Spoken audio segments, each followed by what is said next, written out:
بسم الله الرحمن الرحيم. أنتم مسلمون. يا أيها الناس اتقوا ربكم الذي خلقكم من نفس واحدة وخلق منها زوجها وبث منهما رجالا كثيرا ونساء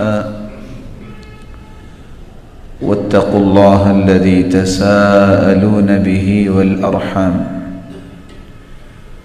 إن الله كان عليكم رقيبا.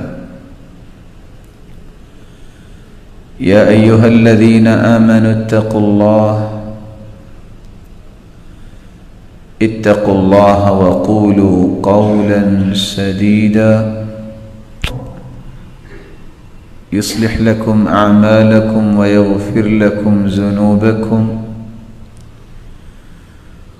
ومن يطع الله ورسوله فقد فاز فوزا عظيما. أما بعد فأعوذ بالله من الشيطان الرجيم.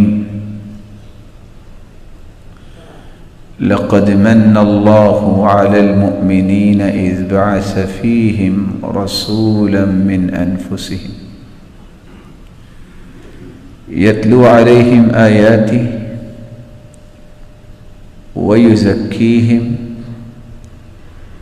ويعلمهم الكتاب والحكمة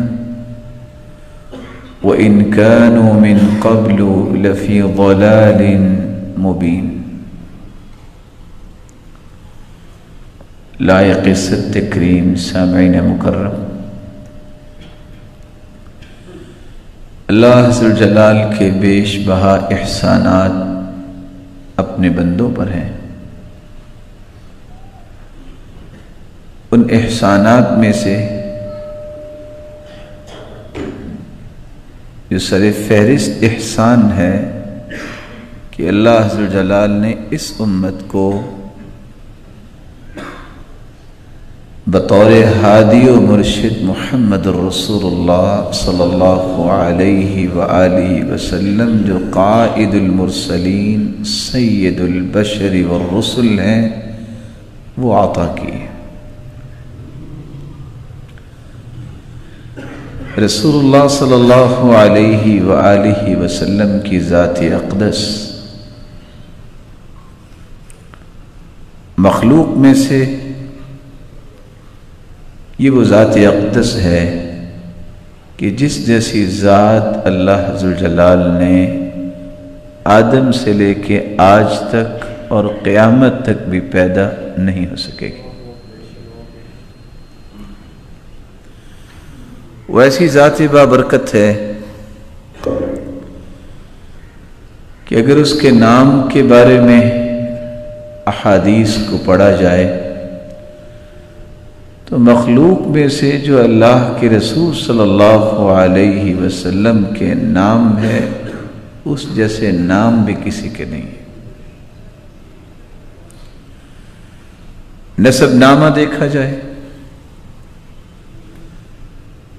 اس قدر بلند و بالا نسب نامہ اللہ عز و جلال نے کسی کو عطا ہی نہیں کیا.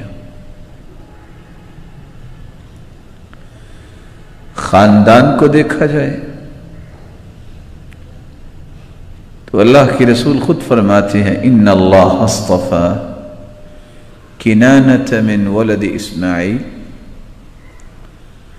اسماعیل علیہ السلام کی اولاد میں سے کنانہ کو اللہ تعالیٰ نے چنا. واصطفى قریشا من کنانہ، اور وہ انبیاء کا خاندان جو چلتا آ رہا تھا اس میں سے جو مقام و مرتبہ قریش کو ملا وہ کسی خاندان کو نہیں ملا. واصطفى من قریش بنی ہاشم، اور قریش کے آگے خاندان ہیں ان میں سے جو بنو ہاشم کا خاندان ہے جو بلندی اللہ نے اس کو عطا کی کسی کے پاس نہیں تھی. اور اس سے بڑھ کے کیا بلندی ہو سکتی ہے؟ وَاصْطَفَانِي مِن بَنِي ہاشم، اللہ ذوالجلال نے مجھے اس خاندان سے چن لیا۔ یہ وہ ہستی ہے جس کے نام، نسب، نامے اور خاندان کے بعد اگر اس کے ساتھیوں کی بات بھی قرآن و حدیث سے پوچھیں تو کیسے کمال کے ساتھی اللہ نے عطا کیے کہ ان کا تذکرہ قرآن تو کرتا ہی کرتا ہے، پچھلی ساری کتابیں بھی ان کا تذکرہ پہلے ہی کر رہی ہیں، اور تذکرہ بھی کیسے کر رہی ہیں؟ تراہم رکعا سجدا یبتغون فضلا من اللہ ورضوانا، ان کی عبادت و ریاضت کی، ان کی اللہ سے تعلق کی مضبوطی کی گواہی دیتی ہیں کون سی کتابیں؟ تورات اور انجیل۔ کہاں تورات اور کہاں انجیل، اور کتنی دیر کے بعد اللہ کے رسول صلی اللہ علیہ وسلم دنیا میں تشریف لائے، اور پھر جو ایمان لائے وہ صحابہ بنے۔ اللہ کے رسول فرماتے ہیں انا دعوت ابراہیم، لوگوں میں اپنے جد امجد ابراہیم علیہ السلام کی دعا ہوں۔ جب انہوں نے بیت اللہ بناتے وقت یہ دعا کی تھی، ربنا وابعث فیہم رسولا منہم، اے اللہ ان میں سے ایک ایسا رسول بھیج جو ان کو تیری آیتیں سنائے، ان کا تزکیہ کرے، ان کی تربیت کرے، ان کو تعلیم دے۔ کس طرح 800 سال بعد یہ دعا اللہ نے قبول فرمائی اور اللہ کے رسول صلی اللہ علیہ وسلم کو دنیا میں بھیجا۔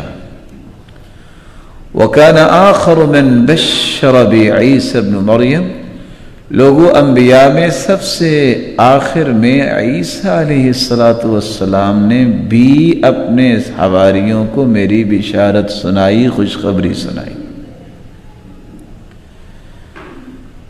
آپ صلی اللہ علیہ وآلہ وسلم کے اسم مبارک، خاندان، نسب نامے اور ساتھیوں کے ساتھ اگر آپ کے حسن کی بات کتابوں میں پڑھی جائے تو ایسا حسین اللہ نے آج تک پیدا ہی نہیں کیا۔ وَكَانَ أَحْسَنَ النَّاسِ وَجْهًا،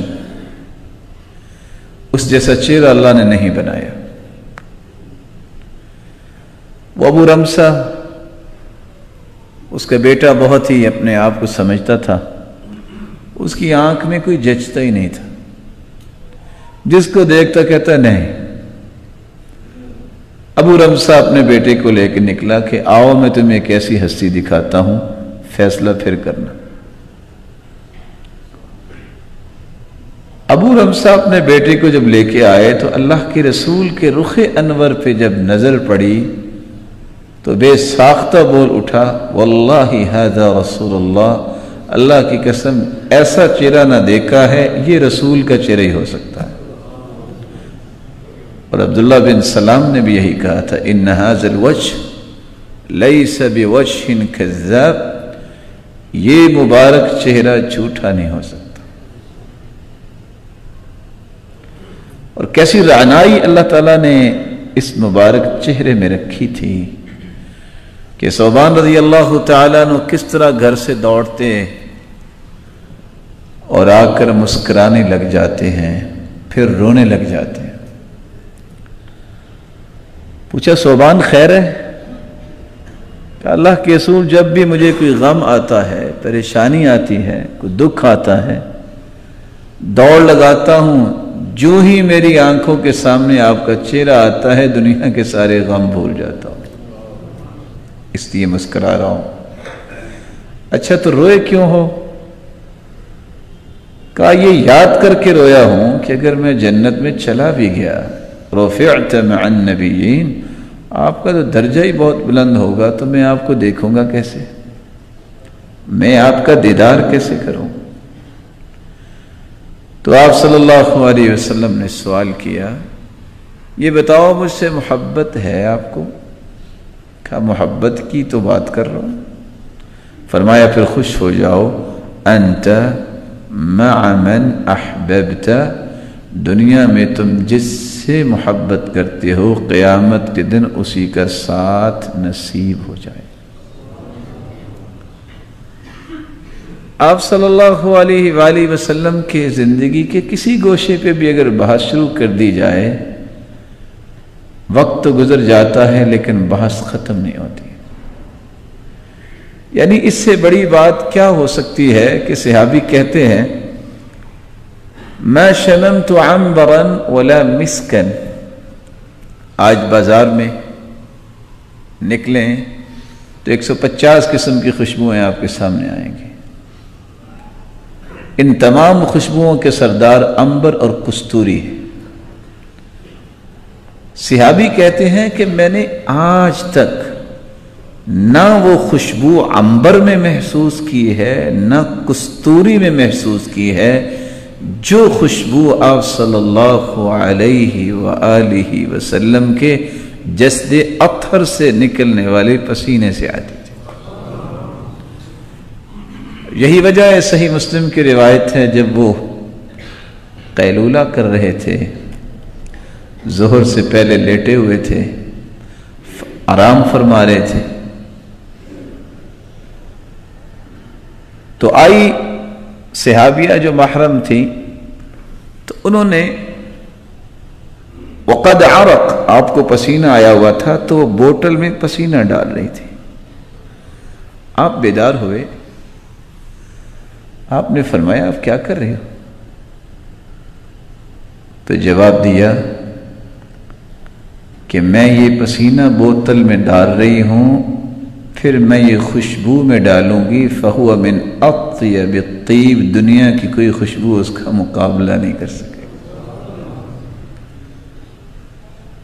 یہی تو بات ہے کہ صحابی کہتے ہیں کہ آپ صلی اللہ علیہ وسلم کی عادت مبارکہ تھی، ہم تو بچوں کو دیکھ کے ڈرا دیتے ہیں کہ آئندہ سے بچہ ہمارے سامنے نہ آئے، اس کو ہم بہادری سمجھتے ہیں کہ مجھے تو بچہ دیکھتا جاتا ہے دوڑ لگا دیتا ہے۔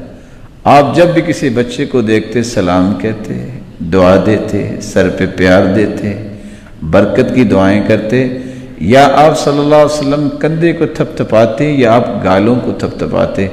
صحابی کہتے ہیں کہ ظہر کی نماز پڑھ کے نکلے تو بچوں کے ساتھ میں بھی استقبال کے لیے آگے بڑھا، فَجَعَلَ يَمْسَحُ خَدَّيَيْ أَحَدِهِمْ وَاحِدًا وَاحِدًا، ایک ایک بچے کو، صرف ایک کو نہیں، ایک ایک بچے کو آپ نے پیار دیا اور اپنا ہاتھ مبارک جو ہے وہ گالوں کو اس کے ساتھ تھپ تھپایا۔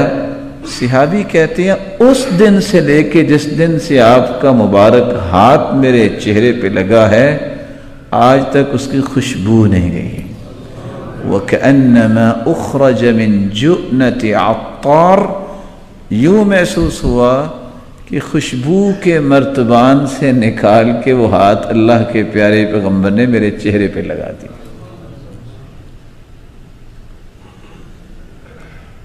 آپ کی حیا کا اگر تذکرہ چھیڑ دیا جائے تو دنیا کے اندر کوئی ایسی عورت حیا والی آئی نہیں ہے جتنی حیا اللہ نے اپنے پیغمبر کو عطا کی تھی، کیونکہ لفظ کیا ہے؟ کان اشد حیاء، لفظ اشد آیا ہے، اشد حیاء من العذراء فی خدرها، صحابہ کے دور کی بات ہے، یہ بات ہے کہ آج یہ باتیں گومی ہو گئی۔ تو وہ عورت جس کو کنواری عورت کہتے، وہ لوگوں کا مزاج یہ تھا اسلام نے بنایا کہ وہ خدر میں مخدن میں رہتی جہاں کسی کی نظر تک نہ جاتی۔ حدیث کہتی ہے صحیح مسلم کی کہ اللہ نے اپنے پیغمبر کو اس کنواری عورت سے بھی زیادہ حیا سے نوازا تھا۔ آپ صلی اللہ علیہ وآلہ وسلم کو اللہ عز و جلال نے اس قدر بصیرت سے نوازا۔ آج مجھے اور آپ کو بھی کوئی چیز اچھی نہیں لگتی تو ہم اس کا اظہار کو 10 طریقوں سے کرتے ہیں۔ کوئی کمزور ہوتا ہے میرے جیسا تو وہ بول پڑتا ہے، کوئی گالی بھی دے دیتا ہوگا، لیکن صحابہ کہتے ہیں کہ ایسا مزاج زندگی میں شاید کسی انسان نے دیکھا ہی نہیں ہوگا. كان اذا كره شيئا عرفناه في وجهه، جب یہ کسی چیز کو ناپسند کرتے تو ہم آپ کے چہرے مبارک سے صرف پہچانتے ہیں، بولتے نہیں ہوتے تھے. آج ہم تو اتنے بادشاہ ہیں نا کہ جو شخص ہماری مرضی کے مطابق کام نہ کرے، آپ یوں ہی سمجھیے بات کہ اس مہینے کے اندر جو ہے وہ پیسے ضائع نہ کرے تو ہم کہتے ہیں یہ تو ہے ہی کافر، یہ تو ہے ہی ابلیس کا دوست، یہ مانتا نہیں اس بات کو، مناتا ہی نہیں ہے یہ اس مہینے کو. یعنی اس قدر انسانیت گر چکی ہے کہ اس کو یہ بھی پتہ نہیں ہے کہ دین کس کو کہتے ہیں، کس بنیاد پہ کسی کو کافر کہنا چاہیے، کہنا بھی چاہیے کہ نہیں کہنا چاہیے. یہ انسانیت کی ذمہ داری اللہ نے نہیں لگائی. الکفر حق اللہ و حق رسولہ، یہ اللہ ذو الجلال کی ذمہ داری جو ہے وہ قرآن و حدیث نے بیان کی. اللہ جس کو کافر کہتے، میں کسی کو کافر نہیں کہہ سکتا. اللہ کے رسول نے جس کو کافر کہہ دیا ہے، دنیا کی کوئی طاقت ایسی نہیں ہے جو کہے کہ یہ کافر. بلکہ دنیا کے اندر تو یہ بات ہے جو حدیث میں آئی ہے، من قال لأخیہ یا کافر فقد باء بها احدہما، جو کسی مسلمان کو کافر کہہ دیتا ہے اگر وہ نہیں ہوتا تو کہنے والا کافر ہو جاتا ہے. لیکن آپ کا مزاج گرامی، جب کسی چیز کو ناپسند کرتے تو صرف آپ کے چہرہ انور سے پتہ چلتا کہ آپ اس وقت ناراض ہیں. آپ اس کا اظہار زبان سے اس انداز سے نہیں کرتے تھے جو آج امت کرنے لگ گئے. آپ صلی اللہ علیہ وآلہ وسلم کو اللہ تعالیٰ نے کس انداز کی قوت دی تھی. 30 آدمیوں کی قوت اللہ ذوالجلال نے اپنے پیغمبر کو عطا کی تھی. انہو اعطی قوت 30. وہ مکے کے اندر کچھ پہلوان بھی رہتے تھے، کلدہ بن محمد جیسے، رکانہ جیسے.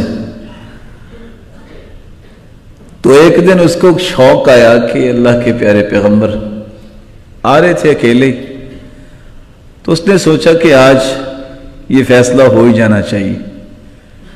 لوگ بڑے تنگ ہیں، سارے بتوں کو یہ برا کہتے ہیں، کہتے ہیں صرف ایک رب کو مانو. تو اس نے مبارزت کی دعوت دے دی، کہتے میرے ساتھ آپ کشتی کریں، مصارعت کریں. آپ نے کہا جو اگر آپ مجھ سے جیت جائیں تو میں اسلام قبول کر لوں گا. اور آپ صلی اللہ علیہ وآلہ وسلم کو نہ جانے اس نے کیا سمجھا، آپ نے اس کو اٹھا کے زمین پہ دے مارا. کہتے نہیں، ایک مرتبہ پھر اگر آپ مجھ سے جیت جائیں تو 100 بکریاں بھی دوں گا. آپ نے پھر اسے اٹھا کے دے مارا. کہتا نہیں ابھی میں نے کوئی ٹرکس استعمال نہیں کیے، تو ابھی 30ویں مرتبہ پھر ایسا ہو. آپ نے اس کا وہ بھی شوق پورا کر دیا اور ساتھ فرمایا کہ مسلمان ہو جاؤ. اما الغنم فمردودۃ علی، یہ بکریاں بھی ساتھ لیتے جاؤ، مجھے نہیں چاہیے، بس مسلمان ہو جاؤ. مسلمان ہو گئے. تو اللہ کے رسول صلی اللہ علیہ وسلم کو اگر طاقت دیکھی جائے تو اس جیسی طاقت بھی اللہ نے کسی انسان کو عطا نہیں کی. اگر آپ کے معجزات کے بارے میں ورق گردانی کریں، راتیں بیت جاتی ہیں، معجزات ختم نہیں ہوتے. میری اور آپ کی آنکھیں بھی ہیں، لیکن اس طرح کی کھربوں آنکھیں اللہ کے رسول پہ قربان. آپ صلی اللہ علیہ وسلم کو اللہ ذوالجلال نے جو مبارک آنکھیں دی تھی، آپ جب نماز کے لیے کھڑے ہوتے تو مہر نبوت کبوتری کے انڈے کی شکل میں 2 مبارک کندھوں کے درمیان مہر نبوت اللہ نے رکھی تھی. نماز کی حالت میں آپ سجدے کی جگہ پہ بھی دیکھتے اپنی مبارک آنکھوں سے، اور مہر نبوت سے پیچھے بھی سب کچھ دیکھتے. اور یہ بات بیان کرتے وقت صحیح مسلم کی روایت بیان ساری کرتے ہیں، ساتھ انہوں نے یہ فرمایا تھا، انی اراکم من وراء ظہری، لوگوں میں تمہیں دیکھتا ہوں جب تمہارے پاؤں نہیں نہ ملے ہوتے، جب تمہارے پاؤں نہیں ملے ہوتے، آپ دیکھتے نا آج کل بھی نہیں ملے ہوتے، اس لیے دل بھی نہیں ملے۔ دل کیسے ملیں گے؟ جو بندہ پاؤں کے ساتھ پاؤں ملانا پسند نہیں کرتا، تو آپ کے ساتھ دل کیسے ملائے گا؟ جب پاؤں نہیں ملے ہوتے تو فرمایا انی لأری الخزف، جس طرح بکری کا چھوٹا بچہ ہوتا ہے، شیطان اس طرح آ کے صف کے درمیان کھڑا ہو جاتا۔ اور آپ نے کتنی بڑی بات کہہ دی، فرمایا لَتُصَوُّنَّ صُفُوفَكُمْ أَوْ لَيُخَالِفَنَّ اللَّهُ بَيْنَ وُجُوهِكُمْ، صفے سیدھی کیا کرو ورنہ تمہارے چہروں میں بھی اختلاف پیدا ہو جائے گا، ایک کا منہ ادھر ہوگا ایک کا منہ ادھر ہوگا۔ اور ایسے ہی آج نہ جانے امت کو کس نے یہ پٹی پڑھائی۔ ایک طرف یہ بات ہے کہ من صد فرجہ 1892 نمبر روایت سلسلہ صحیحہ کی کہ تم بس محبت، الفت اور مودت، اجتماعیت کا ثبوت دو، پاؤں کے ساتھ پاؤں ملاؤ، کوئی خلا نہ بچے۔ اللہ کے پیارے پیغمبر فرماتے ہیں یہ عمل اللہ کو اتنا پیارا لگتا ہے، اللہ اسی وقت اس کا جنت میں گھر بنا دیتے ہیں۔ وَرَفَعَهُ بِهَا دَرَجَةً، اور اس کے درجات کو بھی بلند فرما دیتے ہیں۔ اس کا معنی یہ بھی ہو سکتا ہے جنت میں گھر بنایا تو ایک فلور کا نہیں بناؤ، درجہ نہ جانے وہ کتنے فلور کا اللہ تعالیٰ نے بنایا ہوگا، اور بنتا کتنے ٹائم میں ہے، نماز کا کتنا وقت لگتا ہے۔ دنیا کی کوئی طاقت جو ہے وہ اتنے ٹائم میں گھر نہیں بنا سکتی۔ تو رسول اللہ صلی اللہ علیہ وآلہ وسلم کے معجزات میں سے یہ معجزہ تھا۔ عصر کا ٹائم تھا، صحیح مسلم کی روایت، پانی ختم ہو گیا۔ صحابی کہتے ہیں کننا زہا 300، 300 آدمی تھے، اب نماز بھی پڑھنی ہے، وضو کے لیے پانی نہیں ہے۔ آپ نے فرمایا فَأُتِيَ بِقَدَحٍ رَحْرَا، کھلا پیالہ لاؤ، لایا گیا۔ آپ نے پیالہ سامنے رکھا، کسی کے پاس کو پانی ہے، کچھ چند قطرات پانی آپ صلی اللہ علیہ وسلم نے اپنے مبارک ہاتھ میں لے کے اپنے چہرہ انور پہ ڈالا، وہی پانی پیالے میں گرا اور آپ نے اپنا مبارک ہاتھ رکھ دیا۔ صحابی کہتے ہیں وَكَأَنِّي أَنظُرُ إِلَى الْمَاءِ يَنْبُعُ مِنْ بَيْنِ أَصَابِعِ، میں دیکھ رہا تھا کہ آپ نے اپنا ہاتھ جو ہے پیالے میں رکھا تھا اور انگلیوں کے درمیان سے اللہ نے چشمے جاری کر دیے۔ 300 کے 300 صحابہ نے پانی پیا بھی اور وضو بھی کیا اور پانی ختم نہیں ہوا۔ آپ صلی اللہ علیہ وآلہ وسلم کو ایک صحابیہ، صحیح مسلم کی روایت ہے، ام مالک، وہ چھوٹی سی کپیا میں مکھن جو ہے وہ بطور تحفہ بھی جو آیا کرتی تھی۔ آپ صلی اللہ علیہ وآلہ وسلم اس کو دعا دے دیتے اور واپس کر دیتے خالی کر کے۔ ام مالک جب وہ کپیا واپس آئی تو اپنے گھر میں رکھ لیتی، گھر میں سالن نہ ہوتا، وہ کپیا کی طرف جاتی تو وہ گھی سے بھری ہوتی۔ ایک دن، 2 دن، وما، حدیث کہتی ہے صحیح مسلم کی، جب بھی ایسا ہوتا ان کو ضرورت ہی نہ پڑتی، اللہ تعالیٰ نے کیسی برکت ڈالی، وہ گھی موجود ہوتا۔ ایک دن اس نے بچوں کو سالن تو نہیں تھا تو وہ دیا، ساتھ اس کو اچھی طرح نے صاف بھی کر لیا۔ جا کے کہتی ہے اللہ کے رسول مدت ہو گئی ہے، ایسا ہوا تو آج ختم ہو گیا۔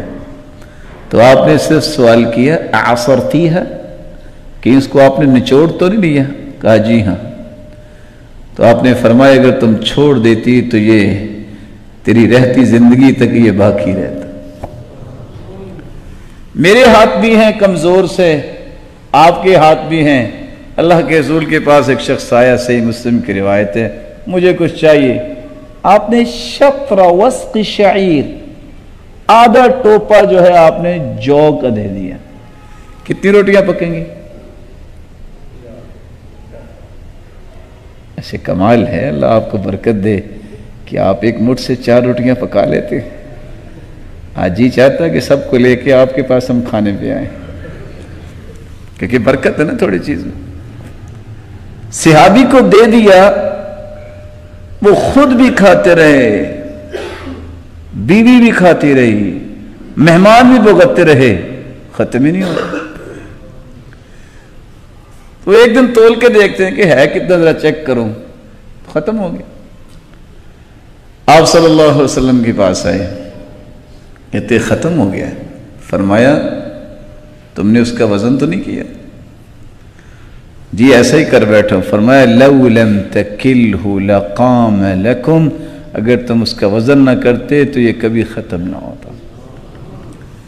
جابر رضی اللہ تعالیٰ عنہ فرماتے ہیں جب خندق کا موقع تھا تو میں نے دیکھا کہ آپ صلی اللہ علیہ وسلم کے چہرے انور پہ بھوک مجھے نظر آئی، 2 دن ہو گئے 3 دن ہو گئے کھائے کچھ نہیں، تو میں نے فساررتہ فی اذنی، میں نے چپکے سے آپ کے کان مبارک میں کہا اللہ کی سورج کھانا آپ میرے پاس کھائیں۔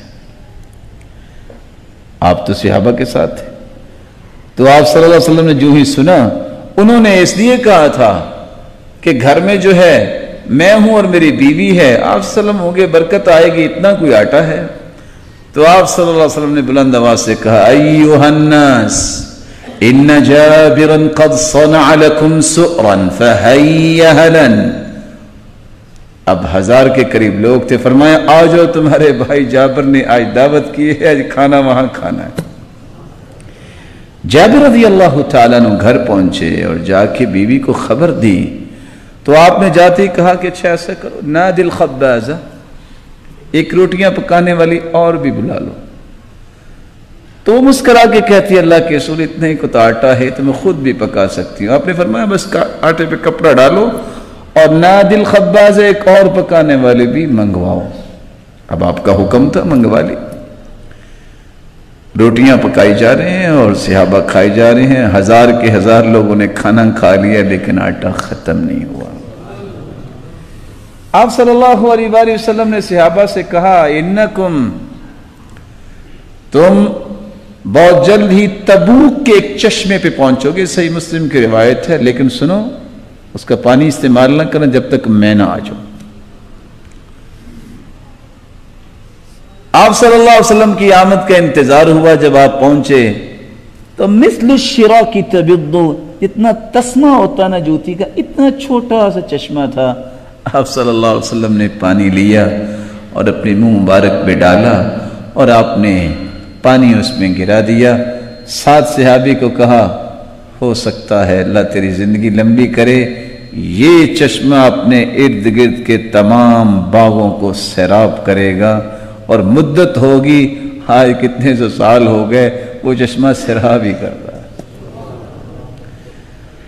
آپ کے معجزات کا تذکرہ میں نے پہلے کہا کہ شروع کر دیا جائے، ختم نہیں ہوتا۔ عبداللہ ابن عتیق، ان کی نظر کمزور تھی۔ ابو رافع ایک سرغنہ تھا، کافر تھا، یہودی تھا، وہ اللہ کے رسول کے خلاف شعر پڑھا کرتا تھا۔ تو آپ نے فرمایا کون ہے جو اس کے ساتھ انصاف کرے؟ تو صحابہ کی جماعت گئی کہ اس کو ہم دیکھ لیتے ہیں۔ عبداللہ بن عتیق بھی ان کے ساتھ تھے۔ ابھی پلاننگ ہو رہی تھی، اتفاق سے مغرب کے بعد وہ ایک ہی مرتبہ قلعہ کھلتا تھا، یا صبح کے وقت یا شام کے وقت۔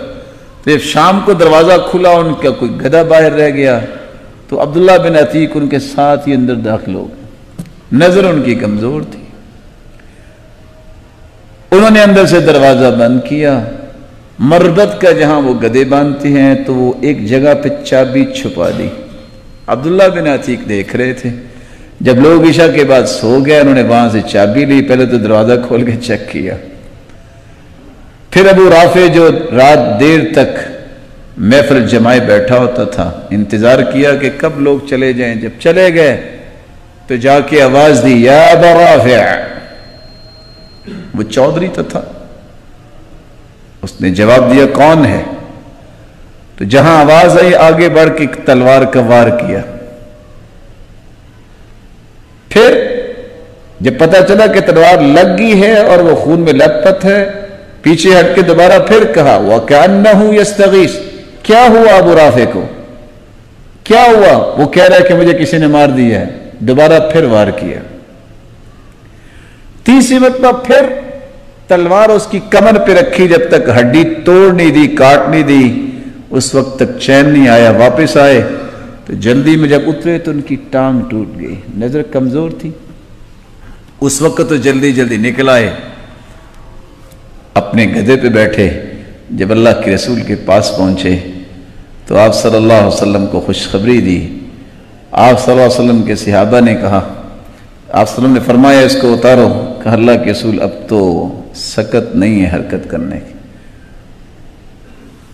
ان کو بٹھایا, ٹانگ سیدھی نہیں ہو رہی.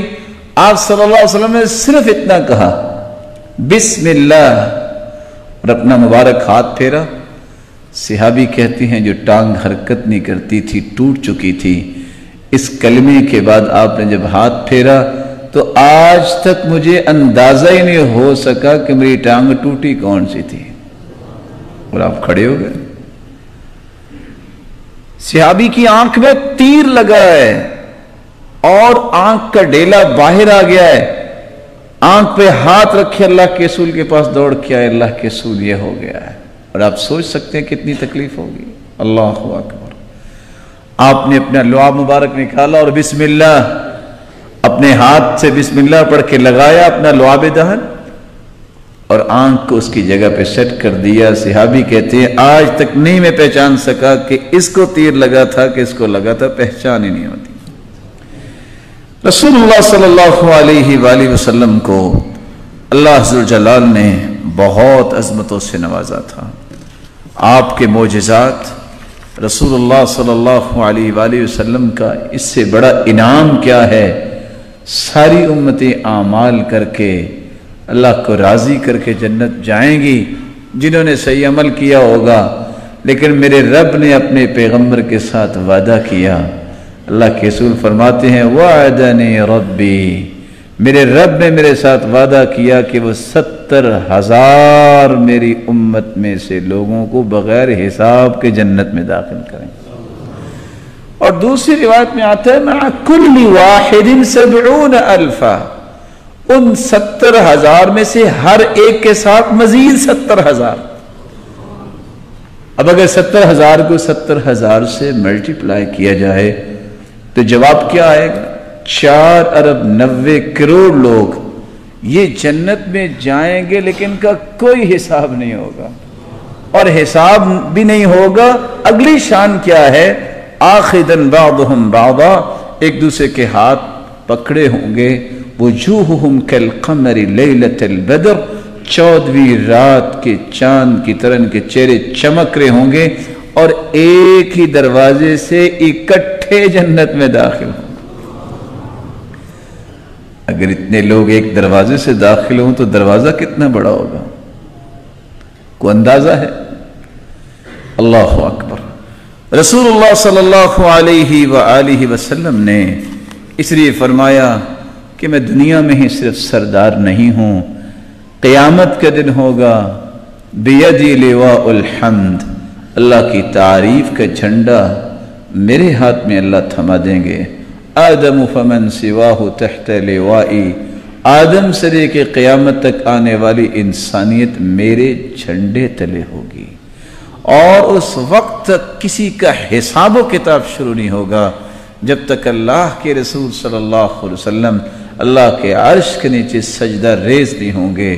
تو پھر اللہ ذو الجلال فرمائیں گے ارفع رأسک وسل تعطى واشفع تشفع, اپنا سر مبارک اٹھائیے, مانگیے, جو بھی آپ مانگیں گے میں عطا کروں گا, جو سوال کریں گے میں عطا کروں گا. اس وقت پھر اللہ کے رسول فرمائیں گے کہ حساب ہو, تو حسابات شروع ہوں گے. اور یاد رکھنا جب تک اللہ کے رسول کی سفارش نہیں ہوگی کوئی جنتی بھی جنت جا ہی نہیں سکے گا. اور سب سے پہلے جنت کا دروازہ بھی کھٹکھٹائیں گے. انا اول من یقرع باب الجنہ, جنت کا دروازہ کھٹکھٹائیں گے تو اللہ کے رسول ہی کھٹکھٹائیں گے.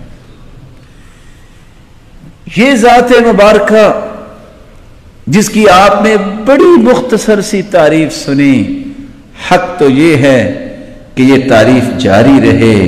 اور سچی بات ہے وقت چونکہ جمعے کا بہت مختصر ہوتا ہے, ممکن ہی نہیں کہ اس وقت میں آپ صلی اللہ علیہ وسلم کی تعریف و توصیف کو مکمل کیا جا سکے.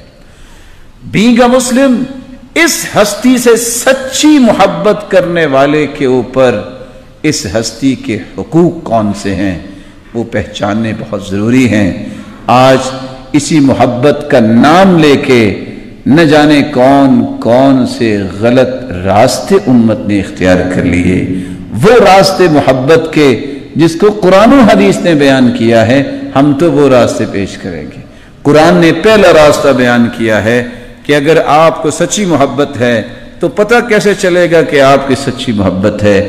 جب آپ اس ہستی پر ایمان لائیں گے کہ یہ آخری پیغمبر ہیں، یہ سچے پیغمبر ہیں، اور اس جیسی ذات اللہ تعالیٰ نے آج تک پیدا ہی نہیں کی اور قیامت تک پیدا ہو بھی نہیں سکے گی جب تک یہ ایمان نہ ہو اور جو اللہ کے رسول دین لے کے آئے ہیں اس کی تصدیق نہ ہو تو آپ کا دعویٰ صحیح نہیں ہے۔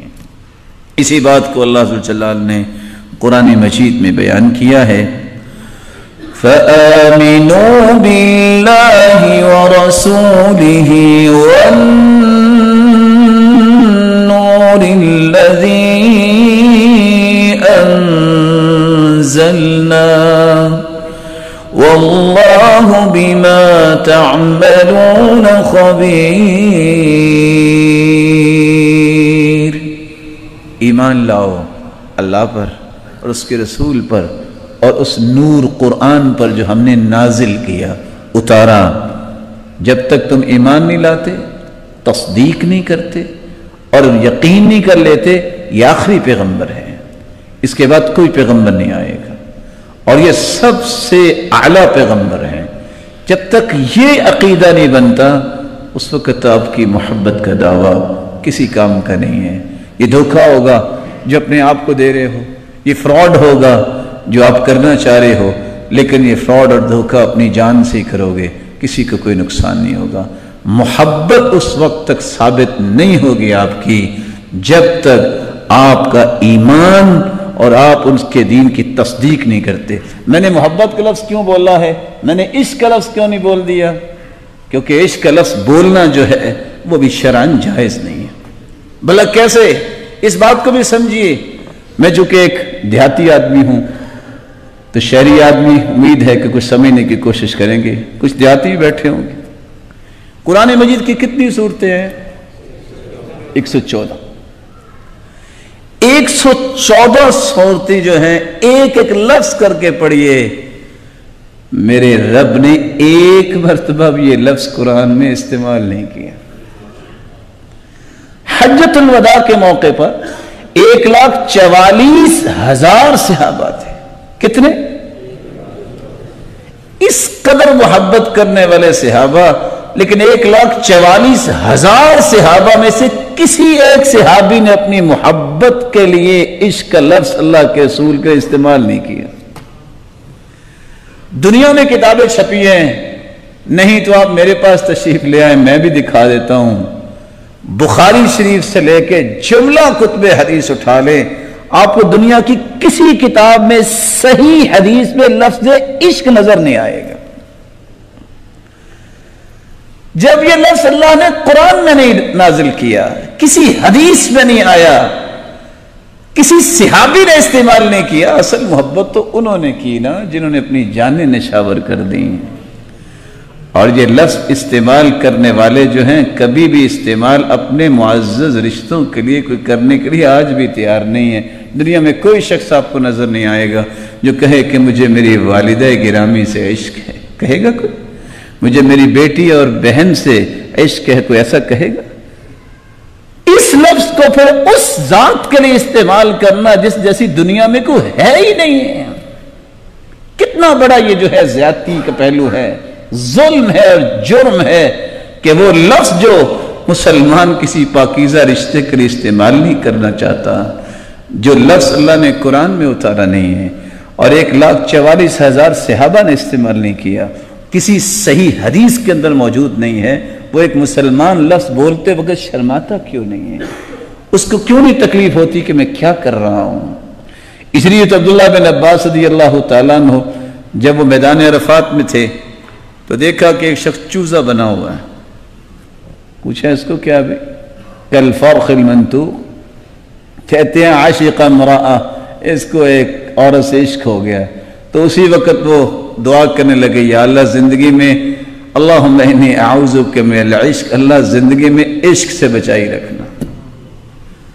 اللہ ذوالجلال سے آپ بھی دعا کیا کرے ہمیں بھی اور ہماری اولادوں اور ہماری نسلوں کو بھی بچائی رکھنا۔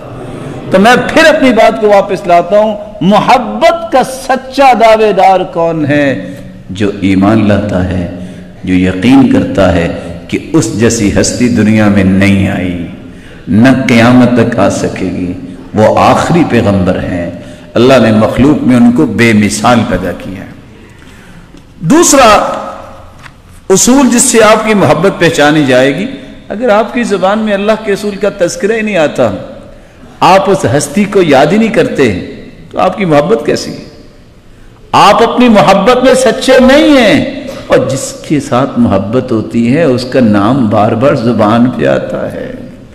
حتیٰ کہ آپ دیکھیں 10 بیٹے ہوں، جس سے زیادہ پیار ہوتا ہے ماں باپ اس کا زیادہ نام لیتے ہیں، تو آپ کی محبت اس وقت سچی ثابت ہوگی کہ آپ ہر بات کریں تو آپ کی بات میں یہ چھلکتا نظر آنا چاہیے، اللہ کے رسول نے یہ فرمایا، اللہ کے رسول نے یہ کیا، آپ صلی اللہ علیہ وسلم کے سامنے کیا گیا تو آپ نے یہ فرمایا۔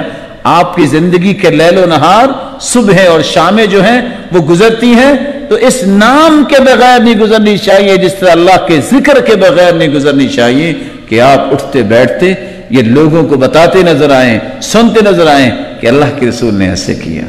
یہی محبت کا اصل تقاضا ہے کہ اس کے تذکرے کے ساتھ اپنی زندگی کے پہلوؤں کو درست کیا جائے۔ تیسری نشانی جس سے آپ کی محبت ثابت ہوگی کہ سچی ہے، اس کا احترام۔ ایک احترام تھا آپ کی زندگی میں اور ایک احترام ہے اب۔ اس وقت کیا احترام تھا؟ کوئی صحابی اونچی آواز سے بولتا نہیں تھا ان کے سامنے، بلکہ چچا عباس رضی اللہ تعالیٰ عنہ سے کسی نے پوچھا کہ آپ بڑے ہیں کہ اللہ کے رسول بڑے ہیں؟ کہتے ہیں ہوا اکبر منی وَأَنَا وُلِدْتُ قَبْلَهُ، ویسے بڑے تو وہی ہیں، میں نا پہلے ذرا پیدا ہو گیا تھا، بڑے وہی ہیں۔ اور دوسری روایت میں آتا ہے وَأَسَنُّ مِنْهُ وَأَسَنُّ مِنْهُ، وہ عمر میں تو بڑے ہیں لیکن ویسے بڑے وہی ہیں۔ اور اب احترام کیا ہے؟ جو اس وقت بھی تھا۔ جب اللہ کی رسول کی بات آ جاتی حدیث تو دنیا جہان کی باتوں کو ختم کر دیتے۔ سیدنا ابو بکر جیسا کوئی صحابی نہیں ہے۔ اللہ کے رسول کے صحابی عبداللہ بن عباس کے سامنے کسی نے ابو بکر کی بات پیش کی اللہ کے رسول کی حدیث کے مقابلے میں، تو کیا کہتے ہیں؟ خشیت ان تنزل علیکم حجارۃ من السماء، مجھے ڈر آ رہا ہے کہیں تم پہ پتھروں کی بارش نہ ہو جائے۔ تم نبی کے مقابلے میں صحابی کی بات لاتے ہو؟ اگر صحابی کی بات نبی کے مقابلے میں نہیں آ سکتی تو آج کل کے 1400 سال بعد کے مسلمان کی بات پیش کی جا سکتی؟ چوتھا حق یہ ہے دنیا جہان سے بڑھ کے اس سے محبت کی جائے۔ آپ کا فرمان ہے لا یؤمن احدکم حتی اکون احب الیہ من والدہ وولدہ والناس اجمعین، اس وقت تک تمہارا ایمان ہی نہیں ہوتا جب تک تم باپ سے، اولاد سے، بلکہ پوری کائنات سے بڑھ کر مجھ سے محبت نہ کرو۔ اللہ ذوالجلال ہمیں ایسی محبت نصیب فرمائے۔ دعویٰ تو ہو جاتا ہے میرا اور آپ کا، پتہ اس وقت چلتا ہے جب اولاد کی کوئی خواہش ہو، وہاں ہم اولاد کی خواہش کو پورا کرتے ہیں کہ اللہ کے رسول کی حدیث کو سامنے رکھتے ہیں۔ پتہ اس وقت چلتا ہے جب باپ کہتا ہے کہ چھوڑو نماز کو، دکان پہ بیٹھو، پھر محبت کا پتہ چلتا ہے کہ سچی محبت باپ کی بات کی ہے کہ اللہ کے رسول کی بات کی ہے۔ پتہ اس وقت چلتا ہے جب شادی بیاہ ہوتی ہے تو لوگ کہتے ہیں پھر کیا ہوا، چلو موسیقی ہے نا، چلو رقص ہی ہے نا، اس وقت پتہ چلتا ہے کہ دنیا کے رواجوں کے پیچھے میں چلتا ہوں کہ اللہ کے رسول کی محبت کے پیچھے میں قربانیاں دیتا ہوں۔ اللہ ہمیں ایسے مضبوط مسلمان بنائے۔ پانچویں دلیل جس سے میری اور آپ کی محبت سچی ثابت ہوگی، جب تک میں اطاعت ہی نہیں کرتا، بات ہی نہیں مانتا تو محبت کیسے ہے؟ باپ بیچارہ آج دنیا میں اگر پیاسا بیٹھا وہ کہے بیٹا پانی لا دو، وہ کہے ابا جان میں آپ سے دور نہیں جا سکتا، وہ کہے بیٹا پانی لا دو مجھے پیاس لگے، کہے نہیں ابا جان دور نہیں جا سکتا، محبت اتنی ہے آپ سے دور نہیں جا سکتا، تو یہ محبت اس کی سچی ہے؟ اصل محبت کا تقاضا یہ ہے کہ جو اللہ کے رسول نے فرما دیا اس کو مان لیا جائے، اس کی اطاعت کی جائے، اس کی اتباع کی جائے۔ اس لیے صحیح بخاری کی روایت ہے کل امتی یدخلون الجنہ الا من ابا، میری ساری امت جنت میں جائے گی سوائے جس نے جنت جانے سے انکار کر دیا۔ قیل ومن یأبى یا رسول اللہ کے پیارے پیغمبر جنت جانے سے بھی کوئی انکار کرتا؟ فرمایا من اطاعنی دخل الجنہ ومن عصانی فقد ابى، جس نے میری اطاعت کی وہ جنت میں جائے گا، جس نے میری اطاعت نہیں کی اس نے جنت جانے سے انکار کر دیا۔ ساتویں دلیل یہ ہے کہ اگر آپ کی سچی محبت ہے تو آپ درود پڑھیں گے، اگر آپ درود نہیں پڑھتے تو آپ کی کبھی سچی محبت نہیں ہو سکتی۔ وہ درود جس کے بارے میں حدیث کہتی ہے کہ تم دعائیں کرتے ہو، جب تک درود نہیں پڑھتے دعا آسمان تک پہنچتی ہی نہیں۔ میں اس درود کی بات کر رہا ہوں جو درود اللہ کے رسول نے سکھا دیا اور فرما دیا جو ایک مرتبہ درود پڑھتا ہے 10 درجے بلند ہوتے ہیں، 10 گناہ معاف ہوتے ہیں اور 10 نیکیاں لکھی جاتی ہیں اور 70 مرتبہ فرشتے اس کی بخشش کی دعا کرتے ہیں اور اللہ اس کے مقابلے میں 70 رحمتوں کا نزول فرماتے ہیں۔ اذان کا جواب دینے کے بعد درود پڑھتے ہیں ہم، پھر ہم دوسری دعائیں پڑھتے ہیں۔ اللہ کے رسول نے فرمایا 10 مرتبہ صبح اور 10 مرتبہ شام درود پڑھتا ہے، قیامت کو میں اس کی سفارش کروں۔ اور صحابی کو فرمایا اگر تم کثرت سے درود ہی پڑھتے رہو دنیا کے سارے غم اللہ دور کر دیں گے اور سارے گناہوں کو بھی معاف کر دیں گے، اور سب سے قریب اللہ کے رسول کے قیامت کے دن وہ ہوگا جو زیادہ درود پڑھنے والا ہوگا۔ اللہ ذوالجلال ان باتوں کو اپنانے کی توفیق عطا فرمائے۔ وآخر دعوانا الحمدللہ۔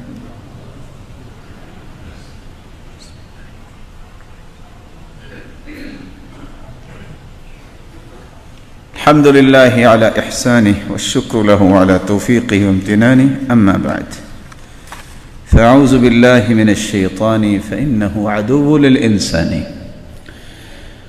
محبت کے سچے دعوے دار وہ لوگ ہوتے ہیں جو آپ کی اطاعت کرتے ہیں، جو آپ کی اتباع کرتے ہیں۔ بناوٹی محبت نہ دنیا میں کبھی کامیاب ہوئی ہے، نہ قیامت کو ایک تو کامیابی ملے گی۔ بناوٹی محبت کیا ہے؟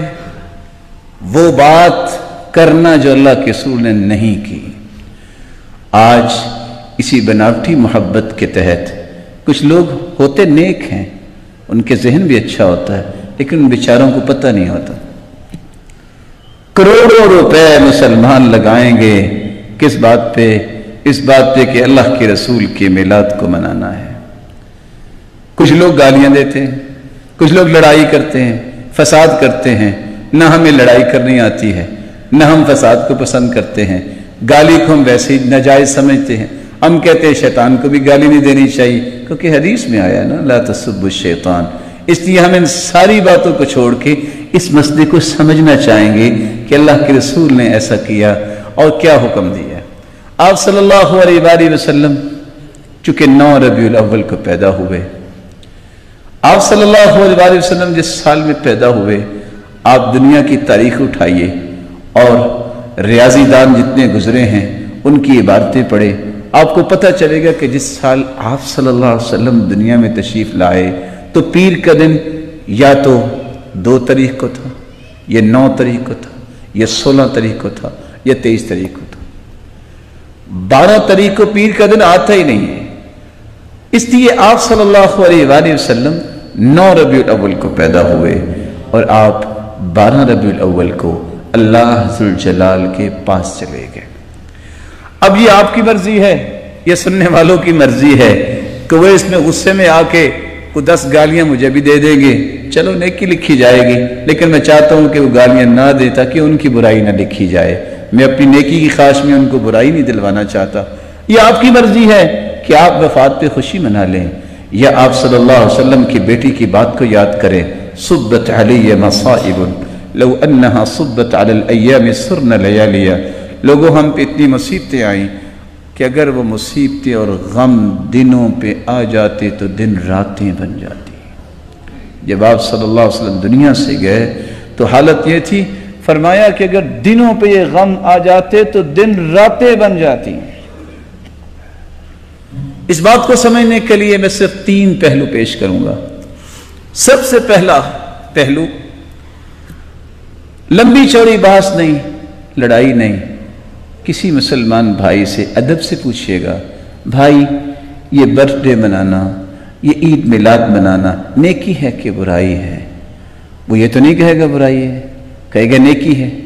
آپ کہیں ٹھیک ہے، اگر یہ نیکی ہے تو یہ بتائیے اس نیکی کا علم اللہ کے رسول کو بھی تھا کہ نہیں؟ یہ تو نہیں کہہ سکتا کہ نہیں تھا، کیونکہ کہنے والا اس سے بڑا تو کوئی ظالم ہی نہیں ہو سکتا کہ اللہ کے رسول کو بھی نیکی کا پتہ نہیں۔ وہ کہے گا ہاں اللہ کے رسول کو نیکی کا پتہ تھا۔ صرف تیسرے سوال پہ آپ کا مسئلہ حل ہو جائے گا۔ اگر اللہ کے رسول کو اس نیکی کا علم تھا تو کیا آپ نے امت کو اس کا حکم پھر دیا یا نہیں دیا؟ آپ نے یہ کیا؟ صرف یہاں آ کے آپ کا مسئلہ حل ہو جائے گا، باس نہیں ہے، لڑائی نہیں ہے۔ اگر تو وہ کہے کہ حکم نہیں دیا تو پھر بھی مسئلہ حل ہو گیا، اور اگر وہ کہہ دے کہ ہاں اللہ کے رسول نے حکم دیا تو اس سے ادباً گزارش کیجئے کہ صرف ایک حدیث دکھا دے، صرف ایک حدیث۔ 63 سال اللہ کے رسول کو ملے ہیں، آپ نے کسی ایک سال بھی یہ کام کیا ہو؟ سیدنا ابوبکر صدیق جس کی محبت کا اندازہ یہ کہ وفات کے بعد اپنا سر گھٹنوں میں لے کے بیٹھ کے رویا کرتے تھے، کہتے تھے کب اللہ کے رسول سے ملیں گے۔ 2 سال حکومت کی ہے، انہوں نے ایک مرتبہ بھی یہ کام کیا ہو؟ وہ عمر رضی اللہ تعالی عنہ جو 10 سال خلیفہ رہے ہیں، انہوں نے ایک مرتبہ بھی یہ منایا ہو؟ وہ عثمان جس کے بارے میں فرمایا تھا عثمان میری اگر کوئی اور بھی بیٹی ہوتی تو میں تیرے نکاح میں دیتا، عثمان آج کے بعد تم جنتی ہو، جو بھی کچھ عمل کرو، ما ضر عثمان بعد هذا اليوم۔ اور عشاء سے لے کے صبح تک دعا صرف یہی کرتے رہے، اللہ عثمان کو بخش دے، اللہ عثمان کو بخش دے۔ 12 سال ان کی حکومت رہی ہے، انہوں نے ایک مرتبہ کیا ہو؟ سیدنا علی کو کون نہیں جانتا؟ یہ کون ہیں؟ یہ سیدہ فاطمہ کے خامند ہیں، علی المرتضی رضی اللہ عنہ وارضاہ۔ 4 سال تک انہوں نے حکومت کی ہے، خلافت کی ہے، ایک مرتبہ انہوں نے ایسا کیا ہو؟ صرف ایک بات دکھا دیں، دنیا سب کو کہنا، سمجھانا، قائل کرنا، یہ ہماری ذمہ داری ہوگی انشاءاللہ۔ جہاں تک آواز پہنچا سکے پہنچائیں گے۔ اگر دنیا میں قرآن مجید میں اگر اس کا حکم نہیں، حدیث میں اس کا حکم نہیں، 1,44,000 صحابہ نے ایسا نہیں کیا، تو پھر اللہ سے ڈر جائیں، پھر اللہ ذوالجلال سے ڈر جائیں، قیامت کو اس کا حساب ہوگا۔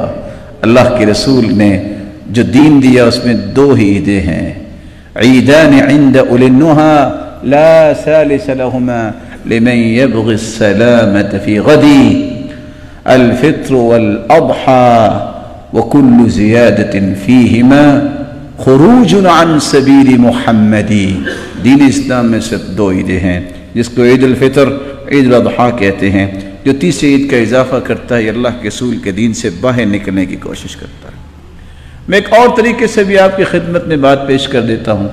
سال کے کتنے مہینے ہیں؟ کتنے مہینے ہیں؟ اسلامی مہینے کتنے ہیں؟ اور انگریزی مہینے کتنے ہیں؟ جاپان کتنے مہینے مانتا ہے؟ امریکہ 12 مہینے۔ قرآن کہتا ہے ان عدت الشہور عند اللہ 12 شہرا، اللہ کے نزدیک 12 مہینے۔ کتنے مہینے؟ فی کتاب اللہ، اللہ نے لوح محفوظ میں لکھے 12 مہینے۔ کب؟ یوم خلق السماوات والارض، جب زمین و آسمان کو بنایا تو 12 مہینوں کا نظام بنایا۔ منہا 4 حرم، ان 12 مہینوں میں 4 حرمت کے مہینے ہیں۔ کتنے؟ اور اللہ کے رسول کا فرمان ہے وہ 4 کون کون سے ہیں؟ ذوالقعدہ، ذوالحجہ، محرم۔ ایک ذوالقعدہ، ایک ذوالحجہ، ایک محرم، اور 4تھا مہینہ کون سا ہے؟ بین جمادہ و شعبان، جس کو رجب کہتے ہیں۔ تو حرمت والے مہینے کتنے ہوئے؟ جس کو کہتے ہیں عزت والے مہینے، ذوالقعدہ، ذوالحجہ، محرم اور رجب۔ اللہ نے جب کائنات بنائی تو کتنے مہینے بنائے؟ 12۔ ان میں کتنے حرمت والے ہیں؟ کون کون سے ہیں؟ سچ بتائیے گا، جب میرے مالک نے جب نظام بنایا تو اس میں ربیع الاول کا نام تو آنا چاہیے تھا نا۔ عزت والے مہینے اور حرمت والے تو 4 ہیں، اللہ کے رسول نے بھی بتائے اور قرآن بھی کہہ رہا ہے کہ 4 مہینے ہیں، اس میں ربیع الاول کا مہینہ تو آنا چاہیے تھا نا۔ آپ نعوذ باللہ یہ کہیں گے کہ اللہ تعالیٰ بھول گئے؟ یہ اس وقت کی بات ہے جب اللہ نے کائنات کو پیدا کیا، بنایا، اور اس لیے اللہ جل جلال فرماتی ہیں ذالک الدین القیم، اور یہ سیدھا اور یہ پختہ دین ہے۔ باقی جو خود بخود بنا لیتے ہیں کہ یہ عزت والا مہینہ ہے، یہ عزت والا نہیں، یہ سب بناوٹی باتیں ہیں، اور یہ سب ان گھڑنے والوں کی باتیں ہیں۔ قرآن پڑھو، حدیث پڑھو، پتہ چلے کہ دین کس کو کہتے ہیں۔ اور میں تیسری اور آخری بات پیش کر کے بات کو ختم کرتا ہوں۔ کوئی بھی کام کرتے وقت جب تک اخلاص نہیں ہے وہ عمل قابل قبول نہیں ہے۔ جس میں اخلاص نہیں ہے وہ عمل قابل قبول نہیں ہے۔ جو سنت کے مطابق نہیں ہے وہ بھی عمل قابل قبول نہیں ہے۔ کیسے پتہ چلے گا کہ کوئی عمل سنت کے مطابق ہے کہ نہیں؟ اللہ کے رسول نے جتنے بھی کام بتائے ہیں، دین بتایا ہے، اس کی 6 باتوں کو یاد رکھیے گا۔ سب سے پہلی بات، کسی بھی کام کا سبب بتایا ہے۔ اللہ کے رسول صلی اللہ علیہ وسلم صبح کی نماز پڑھے، سبب کیا ہے؟ اللہ نے حکم دیا ہے۔ آپ صلی اللہ علیہ وسلم جو ہے استخارہ کر رہے، سبب کیا؟ اللہ کے رسول کو سکھایا گیا ہے۔ ایک ایک کام کا سبب ہے۔ ایک بندہ کہے چونکہ 28 کہ 22 کہ پتہ نہیں فلاں تاریخ کو معراج ہوئی تھی تو اس دن تو رات جاگنا چاہیے، سبب کیا ہے؟ اللہ کے رسول ہی تو معراج پہ گئے، انہوں نے ایسا کیا؟ کوئی سبب نہیں۔ ایک بندہ گھر سے نکلے، گھر میں داخل ہو، جب نکلے 2 رکعتیں پڑھے، جب آئے 2 رکعتیں پڑھے، نماز ہی ہے نا؟ کیوں جی؟ برائی تو نہیں ہے نا؟ جائز ہوگا اس کے لیے؟ کیوں؟ اللہ کے رسول صلی اللہ علیہ وسلم سے جب تک یہ ثابت نہیں ہے اس وقت تک یہ اجر کا باعث نہیں ہے۔ کسی بھی چیز کو سنت کے مطابق چیک کرنے کے لیے جنس کو چیک کرتے ہیں۔ آپ صلی اللہ علیہ وسلم نے فرما دیا کہ یہ جانور قربانی پہ کرنے ہیں۔ اب سچ بتائیے، گھوڑا حلال ہے کہ حرام؟ حلال ہے نا؟ نیل گائے حلال ہے کہ حرام؟ کوئی کرتا ہے قربانی میں؟ کیوں نہیں کرتا؟ مزیدار بھی ہوتی ہے، اور صحابہ نے خود گھوڑا کھایا ہے۔ اللہ کے رسول صلی اللہ علیہ وسلم کے صحابہ، ام سلمہ فرماتی ہے کہ ہم سفر میں تھے، ہم نے گھوڑے کو ذبح کیا، باوجود اس کے کہ وہ حلال ہیں، نیل گائے بھی حلال ہے، لیکن کبھی کسی نے قربانی پہ کی ہے؟ جب بھی کوئی عبادت کرتے ہیں تو اس کا ایک وقت ہے، اس سے پہلے نہیں ہو سکتی۔ اگر آپ ابھی بیٹھے بیٹھے کہیں کہ 15 دن بعد کی نماز میں آج پڑھ لوں، آپ نہیں پڑھ سکتے، پتہ نہیں آپ زندہ رہیں گے کہ نہیں۔ ہو سکتا ہے نا کوئی بندہ کہے توبہ توبہ، بڑی بھیڑ تھی حج پہ، چلو جی آج کل خالی ہوگا مینا میں، آج کل حج کر کے آ جاتا ہوں، اتنے رش میں تو نہیں کر سکتا۔ کر سکتے ہیں آپ؟ کیوں؟ کیونکہ حج کے مہینے متعین ہیں، انہی میں ہو سکتا ہے حج۔ یہ نہیں ہو سکتا کہ سارے حاجی محرم کو واپس چلے جائیں تو آپ کہیں اکیلا خوب پٹائی کروں گا میں شیطان کی، کوئی نہیں اور ہوگا، اور مینا میں بھی اکیلا ہی رہوں گا میں، عرفات میں بھی ٹھاٹ سے اکیلا رہوں گا۔ وہ وقت مقرر ہے۔ اور پھر شریعت جگہ کا تعین کرتی ہے۔ ایک بندہ کہتا جی سفر نہیں ہوتا، بیت اللہ کے چکر کیا کاٹنے ہیں، میرا گھر بھی کافی بڑا ہے، میں اس کے ساتھ چکر نکال لیتا ہوں، حج ہو جائے گا، اس کا طواف ہو جائے گا، اسی جگہ جا کے ہوگا۔ یہ شریعت نے طے کر دی ہے۔ شریعت نے مقدار بھی طے کر دی ہے کہ اس سے زیادہ نہیں کر سکتے۔ وضو کرنا یہ نیکی کا کام ہے کہ برائی کا؟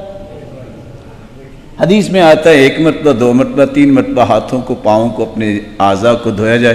اگر بندہ کو 4 مرتبہ دھوتا ہے تو پھر کیا رہا؟ اچھی طرح دھویا نا اس نے۔ حدیث کہتی ہے فقد اعتدى وظلم اخطا، تینوں روایتیں ہیں۔ جس نے 3 سے زیادہ مرتبہ دھویا اس نے ظلم بھی کیا، زیادتی بھی کی اور گناہ بھی کیا۔ صبح کی نماز کی کتنی رکھتے ہیں؟ فرض 2۔ اگر کوئی کہے میں 6 پڑھنا چاہتا ہوں تو آپ کو کیا اعتراض ہے؟ بھی عبادت ہے نا۔ اعتراض اس لیے ہے کہ اللہ کے رسول نے بتائی 2 ہیں، اور سب سے بڑی بات یہ ہوتی ہے اعتراض کیا ہے اس میں؟ کیا حرج ہے؟ نیکی کا کام ہی نا۔ نیکی وہ ہوتی ہے میرے پیارے بھائی جو اللہ کے رسول نے کی ہوتی۔ اس لیے حدیث میں آتا ہے کہ وقت آئے گا لوگ فجر کی نماز بھی 4 رکعتیں پڑھا کریں گے، صحیح الجامع کی روایت ہے۔ اور یہ قیامت کے نزدیک ایسا ہوگا، بدعتیں اتنی عام ہو جائیں گی کہ ہر شخص یہ مت سوچے گا کہ اللہ کے رسول نے کیا ہے کہ نہیں، اپنی چاہت کے مطابق جو ہے وہ کام کرے گا۔ اور قرآن کہتا ہے فَاسْتَقِمْ كَمَا أُمِرْتَ، مستقیم ہونا چاہتے ہو، سیدھے راہ پہ قائم ہونا چاہتے تو اس طرح ہو جس طرح تمہیں حکم دیا گیا۔ یہ نہیں کہا فَاسْتَقِمْ كَمَا رَغِبْتَ، اس طرح مستقیم ہو جاؤ جس طرح تم چاہتے ہو۔ پھر اللہ کے رسول نے ترتیب بیان کی ہے۔ اب نماز پڑھنی ہے تو کیا مطلب ہم رکوع بعد میں کر لیں گے، سجدہ پہلے کر لیں، کیا مشکل ہے؟ کر سکتے ہیں۔ وضو کرنا پہلے پاؤں دھونے، چہرہ بعد میں دھو لیں گے، کر سکتے ہیں۔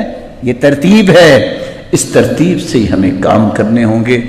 آپ زندگی میں کوئی کام کرنے لگیں، میں آپ سے صرف ایک گزارش کروں گا، کوئی لڑائی نہ کیجیے، کوئی گالی نہ دیجیے، کسی کو برا کہنے کی کوئی ضرورت نہیں ہے۔ صرف آپ کے سامنے دو پیمانے شریعت نے رکھے ہیں، ترکت فیکم امرین لن تضلوا ما تمسکتم بہما کتاب اللہ و سنت رسولی۔ ایک اللہ کی کتاب لوگوں میں چھوڑ کے جا رہا ہوں، ایک اس کے رسول کی سنت۔ جو ان دونوں میں سے کسی کو چھوڑ دے گا وہ گمراہ ہو جائے گا۔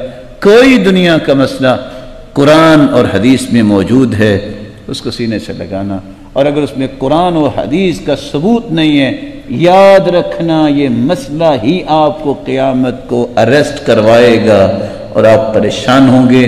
زندگی میں توبہ کر کے قرآن و حدیث کے مشن کو قبول کر لیجئے۔ اللہ میری اور آپ کی موت اسی مشن پہ ہو جس پہ اللہ راضی ہو۔